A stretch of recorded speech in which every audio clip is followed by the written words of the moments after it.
നമസ്കാരം. മലയാളി വാർത്തയിലേക്ക് സ്വാഗതം. അഹമ്മദാബാദിലുണ്ടായ വിമാന അപകടത്തിൽ മരണപ്പെട്ട രഞ്ജിത ജി നായരെ അപമാനിച്ച് ഫേസ്ബുക്ക് പോസ്റ്റിട്ട വെള്ളരിക്കുണ്ട് ജൂനിയർ സൂപ്രണ്ട് എ പവിത്രനെതിരെ കടുത്ത ശിക്ഷാ നടപടികൾ ആരംഭിക്കുവാൻ ലാൻഡ് റവന്യൂ കമ്മീഷണർക്ക് നിർദ്ദേശം നൽകിയിരിക്കുകയാണ് റവന്യൂ മന്ത്രി കെ രാജൻ. അതായത് സസ്പെൻഷൻ അടിച്ചു നൽകിയതുകൊണ്ട് മാത്രം തീരുന്നില്ല. പവിത്രനെതിരെ കൂടുതൽ കടുത്ത നടപടികളിലേക്കാണ് സർക്കാർ കടക്കാൻ പോകുന്നത്. വിമാനാപകടത്തിൽ ഒരു രാജ്യം മുഴുവൻ നടുങ്ങി നിൽക്കുന്ന നിമിഷമാണ്. ആ ഒരു സാഹചര്യത്തിലാണ് ഇത്തരത്തിൽ ഏതോ ഒരു വീടിന്റെ ഏതോ ഒരു മൂലയിൽ ഇരുന്നു കൊണ്ട് ഒരു സ്മാർട്ട് ഫോൺ ഉപയോഗിച്ചുകൊണ്ട് വായിൽ തോന്നുന്നതൊക്കെ തന്നെ കമന്റുകളിലൂടെ വിളിച്ചു പറയുകയും അത് മാറ്റാതെ അല്ലെങ്കിൽ ഒരു ക്ഷമാപണ പോലും നടത്താതെ അത് വെറും ഡിലീറ്റ് ആക്കിപ്പോയ ഈ പവിത്രന്റെ ഈ ഒരു അവസ്ഥ ഇപ്പോൾ ഇത്തരത്തിൽ കമന്റുകൾ ഇടുന്ന എല്ലാവർക്കും ഒരു ഗുണപാഠം തന്നെയാണ്. വിമാനാപകടത്തിൽ അനുശോചിച്ച് മറ്റൊരാളിട്ട ഫേസ്ബുക്ക് പോസ്റ്റിന് താഴെയാണ് ഇയാൾ രഞ്ജിതയെ അപമാനിക്കുന്ന വിധത്തിൽ കമന്റുകൾ രേഖപ്പെടുത്തിയത്.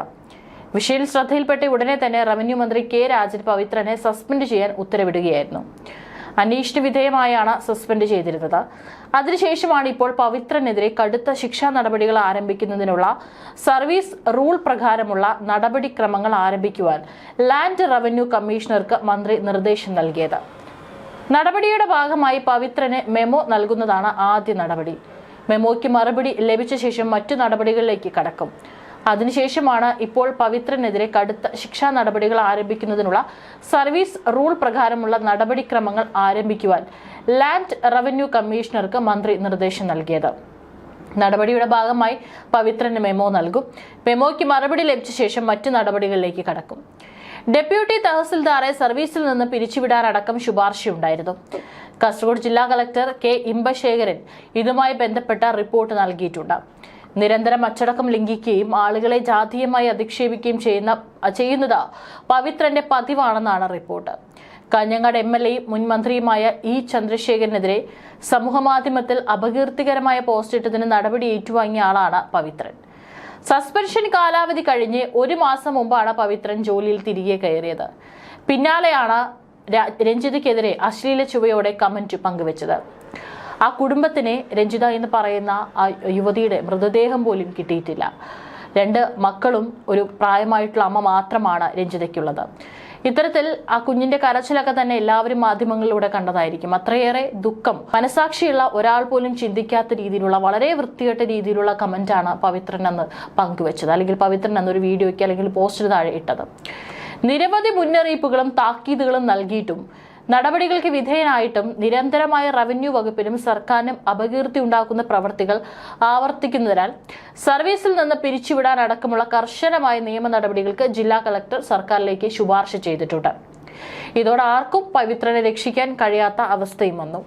ശക്തമായ നടപടിയെടുക്കാനാണ് മുഖ്യമന്ത്രിയുടെ തീരുമാനം. പിരിച്ചുവിട്ടാൽ പിന്നെ കോടതി നടപടികളിലൂടെ മാത്രമേ പവിത്രന് സർവീസിൽ കയറാൻ കഴിയൂ എന്നതാണ് യാഥാർത്ഥ്യം. സമൂഹ മാധ്യമങ്ങളിൽ അധിക്ഷേപകരമായ പോസ്റ്റുകളും കമന്റുകളും ഇടുന്നത് പവിത്രന്റെ ശീലമാണ്.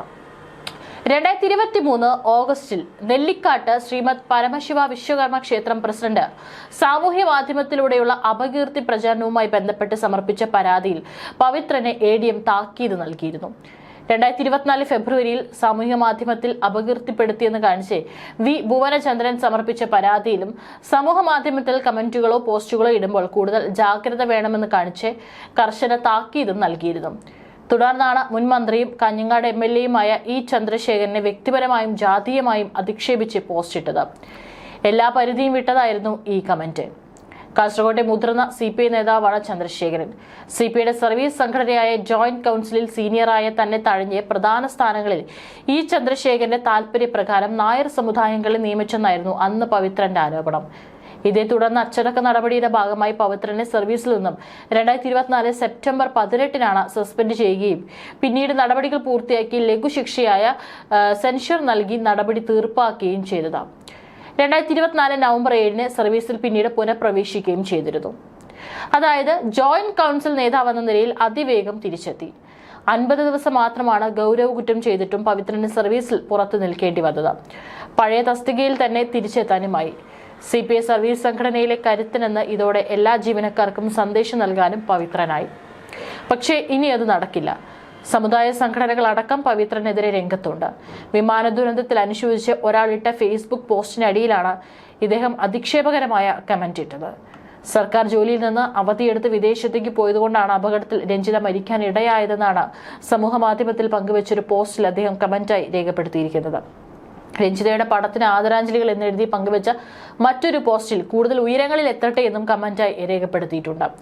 ഏതായാലും ഇപ്പോൾ കരുതി കാണില്ല ഇത്തരത്തിലുള്ള നടപടിയിലേക്കൊക്കെ തന്നെ സർക്കാർ കടക്കുമെന്നുള്ളത്. രഞ്ജിത ഒമാനിൽ സ്റ്റാഫ് നഴ്സായി ജോലി നോക്കിയത് 9 വർഷമാണ്. 1 വർഷം മുമ്പാണ് UK പോയത്. 4 ദിവസത്തെ അവധിക്ക് നാട്ടിലെത്തി മടങ്ങുമ്പോഴാണ് ദാരുണമായ അപകടം സംഭവിച്ചത്. ഒമാനിലെ സലാല സുൽത്താൻ ഖാബൂസ് ആശുപത്രിയിലെ സ്റ്റാഫ് നഴ്സായിരുന്നു രഞ്ജിത. സലാല സുൽത്താൻ ഖാബൂസ് ആശുപത്രിയിലെ കാർഡിയോളജി വിഭാഗത്തിലും VIP വിഭാഗത്തിലും രഞ്ജിത സേവനമനുഷ്ഠിച്ചിട്ടുണ്ട്. രഞ്ജിതയുടെ അമ്മയും 2 മക്കളും സലാലയിലുണ്ടായിരുന്നു. കഴിഞ്ഞ വർഷം ജൂണിലാണ് സലാലയിൽ പ്രവാസ ജീവിതം അവസാനിപ്പിച്ച് രഞ്ജിതയും മക്കളും അമ്മയും നാട്ടിലേക്ക് പോയത്. നാട്ടിൽ നിന്നും പിന്നീട് ഓഗസ്റ്റ് മാസം ജോലിക്കായി UK പോയി. എല്ലാ ഒരുക്കങ്ങളും പൂർത്തിയായതോടെയാണ് രഞ്ജിത മക്കളെയും അമ്മയെയും നാട്ടിലേക്ക് കൊണ്ടുവന്നത്. തുടർന്ന് മക്കളെ നാട്ടിലെ സ്കൂളിൽ ചേർക്കുകയും ചെയ്തു. സലാലയിലെ ഏവർക്കും പ്രിയപ്പെട്ടവളായിരുന്നു രഞ്ജിതയെന്ന് സഹപ്രവർത്തകർ പറയുന്നു. UK പോർട്സ്മൗത്ത് ഹോസ്പിറ്റൽസ് യൂണിവേഴ്സിറ്റി ട്രസ്റ്റിന് ക്വീൻ അലക്സാൻഡ്ര ഹോസ്പിറ്റലിലെ കാർഡിയോളജി C6 യൂണിറ്റിൽ 2024 ഓഗസ്റ്റിലാണ് നഴ്സായി രഞ്ജിത ജോലിയിൽ പ്രവേശിക്കുന്നത്. UK 1 വർഷം പൂർത്തിയാകാൻ മാസങ്ങൾ ബാക്കി നിൽക്കെ അപ്രതീക്ഷിതമായ വിടവാങ്ങൽ പോർട്സ്മൗത്തിലെ മലയാളികളായ സുഹൃത്തുക്കൾക്കും സഹപ്രവർത്തകർക്കും തീരാവേദനയായി മാറിയിരിക്കുകയാണ്. ഒമാനിലെത്തി 4 വർഷത്തിന് ശേഷം നാട്ടിൽ വെച്ച് എഴുതിയ PSC ടെസ്റ്റ് വഴി നഴ്സായി കോഴഞ്ചേരി താലൂക്ക് ആശുപത്രിയിൽ ജോലി ലഭിച്ചിരുന്നു. 3 മാസം ജോലി ചെയ്ത ശേഷം 5 വർഷത്തെ അവധിയെടുത്താണ് ഒമാനിൽ മടങ്ങിയെത്തി വീണ്ടും ജോലിക്ക് കയറിയത്. കഴിഞ്ഞ വർഷം NHS നഴ്സായി ജോലി ലഭിച്ചപ്പോൾ മെച്ചപ്പെട്ട ജീവിത സാഹചര്യങ്ങൾക്കായി UK എത്തുകയായിരുന്നു. 10ാം ക്ലാസ് വിദ്യാർത്ഥിയായ ഇന്ദുചൂടൻ, 7ാം ക്ലാസ് വിദ്യാർത്ഥിനിയായ ഇതിക എന്നിവരാണ് മക്കൾ. മക്കളെ കൂടി UK എത്തിക്കുന്നതിനുള്ള ശ്രമങ്ങൾ നടത്തി വരികയായിരുന്നു. ഇതിനിടയിൽ നാട്ടിൽ സർക്കാർ ജോലിയുടെ പുനഃക്രമീകരണവുമായി ബന്ധപ്പെട്ട് ഒപ്പിടുന്നതിന് വേണ്ടിയാണ് 4 ദിവസത്തേക്ക് അവധിക്കെത്തിയത്. ആ സമയത്താണ് ഇത്തരത്തിൽ അപകടം സംഭവിച്ചിരിക്കുന്നത്.